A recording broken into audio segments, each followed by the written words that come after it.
Welcome friends.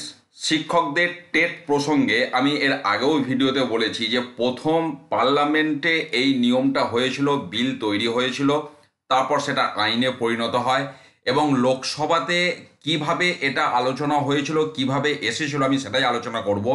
Actually NCT 2017-র amendment করেছিল 17ই October. তার আগে যখন এটা আইন হয়, গেজেট অফ ইন্ডিয়ায় পাবলিশড হয়েছিল 9 আগস্ট 2017। তার আগে লোকসভাতে প্রথম এটা নির্ণয় হয়, অর্থাৎ সূত্রপাত লোকসভা থেকে, যেটা আমি এর আগেও বহু ভিডিওতে বলার চেষ্টা করেছি। লোকসভাতে এটা আলোচনা হয়েছিল 3 এপ্রিল 2017 এবং এখানে যে বিলটা দেখতে পাচ্ছেন, বিল নাম্বার 75 অফ 2017। তারপরে আপনার রাইট টু এডুকেশন অ্যাক্ট 2017 হয় অ্যামেন্ডমেন্ট হয়ে, এবং সেখানে যা যা হয়েছে এগুলো আমরা আগে আলোচনা করেছি। যেখানে মেন বিষয়বস্তু হচ্ছে যে আপনার 31শে মার্চ 2015 যারা ইন পজিশন টিচার আছে তাদেরকে মিনিমাম কোয়ালিফিকেশান অর্জন করতে হবে, যেটা রাইট টু এডুকেশন অ্যাক্টের সেকশন 23-র সাবসেকশন 1-এ বলা আছে, এবং তার জন্যে 4 বছর একটা মিনিমাম সময় দেওয়া হয়েছিল। এই ছিল তার গল্প। এবারে ওই যে আপনার লোকসভাতে আলোচনাটা কি হয়েছিল সেটা এখানে দেখুন, statement of objects and reason, এইটা এখানে বলা আছে, আমি সেটাই আপনাদের সাথে শেয়ার করব।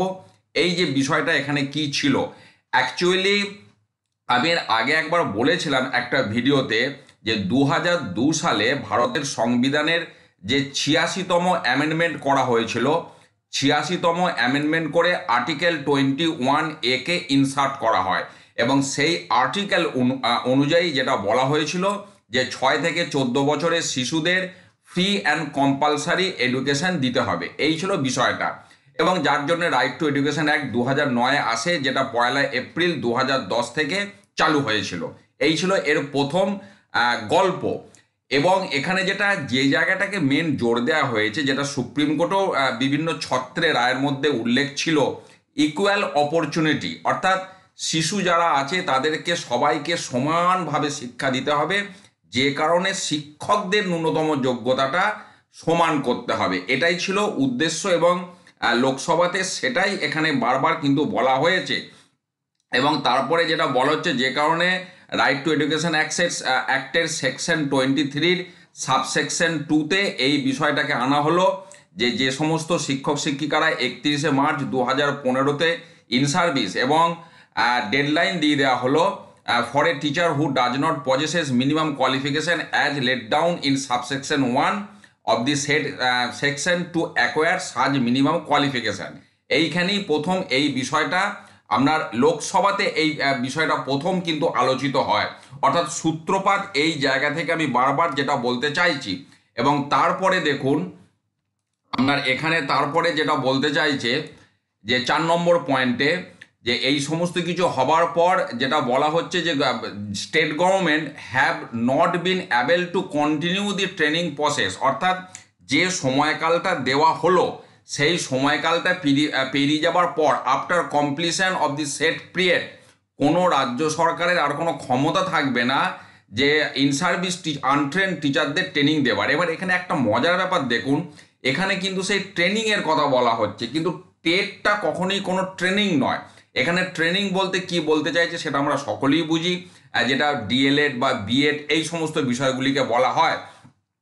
আবার 5 নম্বর পয়েন্টে সেই ঘুরে ফিরে একই বক্তব্য, সেকশন 23-র সাবসেকশন 2-তে আপনার যেটা বলা হলো যে teacher appointed or in position as on 31শে মার্চ 2015, যেটা does not possesses minimum qualification. সেই একই গল্প বারবার ঘুরে ফিরে আপনার আসতে থাকলো। অর্থাৎ এই লোকসভাতে, যেটা আমি একটু আগেই বললাম, 3 এপ্রিল 2017 এটা কিন্তু নির্ণয় হয়। তারপর এটা আপনার অনারেবল আমাদের যে রাষ্ট্রপতির কাছে যায়, তারপর এটা বিল হয়, তারপর রাইট টু এডুকেশন অ্যাক্টে সেটা ইনসার্ট হয়।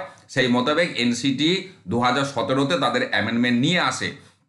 এখন যদি আবার 2025-এ এইভাবে লোকসভাতেই আলোচনার মাধ্যমে এই ইন পজিশন, এই যে কথাটা যেটা আপনার মূল সমস্যার সূত্রপাত ঘটাচ্ছে, ইন পজিশন এই জায়গাটাকে যদি অ্যামেন্ডমেন্ট করে, এবং এখানে যদি আফটার 31 মার্চ 2015 বা ওই যে আপনার এনসিটির যে রুল 2017 সেই ডেটটাকে যদি আপনার ডেডলাইন ধরে, তাহলে বিষয়টা ঠিক আছে। অর্থাৎ আবার লোকসভাতে 2025 সালে বসে এই যে আপনার বিলটা করা হয়েছিল এটাকে যদি অ্যামেন্ডমেন্ট করা হয় তাহলে কিন্তু সমস্ত জিনিসটা মূল একদম উৎসমূল থেকে বিষয়টা সংশোধন হবে। না হলে কিন্তু একটা সমস্যা থেকেই যাচ্ছে এবং আমরা সেটাই বারবার দেখতে পাচ্ছি। এখান থেকেই স্রোতটা কিন্তু বইতে শুরু করেছিল, দিয়ে এনসিটি 2017-তে গিয়ে ঠেকেছিল, যার বলে সুপ্রিম কোর্ট 1 সেপ্টেম্বর 2025 ওই ধরনের একটা জাজমেন্ট পাস করেছে। অর্থাৎ একটা নিয়ম এখানে যে 3 নম্বর পয়েন্টে যে মিনিমাম কোয়ালিফিকেশান পূর্ণ তাদেরকে অর্জন করতে বলা হলো, নিয়ম একটা তৈরি হলো, যাদের জন্য নিয়ম তৈরি হলো তারা কিছু জানতে পারলো না। এখন তো কোনো কিছু একটা হলে সঙ্গে সঙ্গে এডুকেশন ডিপার্টমেন্ট থেকে ডিআইদেরকে মেল করা হয়, ডিআইরা সাথে সাথে স্কুলে মেল করে দেয়, সবাই জানতে পারে। কিন্তু সেই সময় এই যে বিষয়টা হয়েছিল কোনো প্রান্ত থেকেই কিন্তু কেউ জানতে পারেনি, জানানো হয়নি। কেন্দ্র থেকে রাজ্যের এডুকেশন দপ্তরকে মেল করতো, এডুকেশন দপ্তর থেকে সংশ্লিষ্ট ডিআইদেরকে মেল করতো, ডিআইরা স্কুলে স্কুলে মেল করতো, বিষয়টা সকলে জানতে পারতো। কাজে এই যে টেটের বিষয়টা, আমি এখানে স্পেসিফিক্যালি টেটের বিষয়টা বলতে চাইছি, কিন্তু টেট উত্তীর্ণ হতে হবে এটা কোনো প্রান্ত থেকেই সেই সময় কিন্তু কাউকে জানানো হয়নি। তো এই জায়গাটা, এই যে একটা ব্যর্থতা যে না জানানোর বিষয়, এটা কিন্তু কোনো জায়গায় প্রকট হয়ে দেখা দিচ্ছে না। কাজে এই বিষয়টাকে আবার মাথায় রেখে 2025 সালে আবার সংসদে যখন অধিবেশন বসবে, আমরা লোকসভা সেখানে এই বিষয়টা উত্থাপিত করে এটাকে সংশোধন করলে তাহলে কিন্তু উৎসমূল থেকে বিষয়টা একদম সঠিক হবে। আমি এটাই আপনাদেরকে দেখাতে নিয়ে এলাম যে অ্যাকচুয়ালি সেই সময় লোকসভাতে এখানে কি বিষয়টা হয়েছিল। ভালো থাকুন, সুস্থ থাকুন, ধন্যবাদ।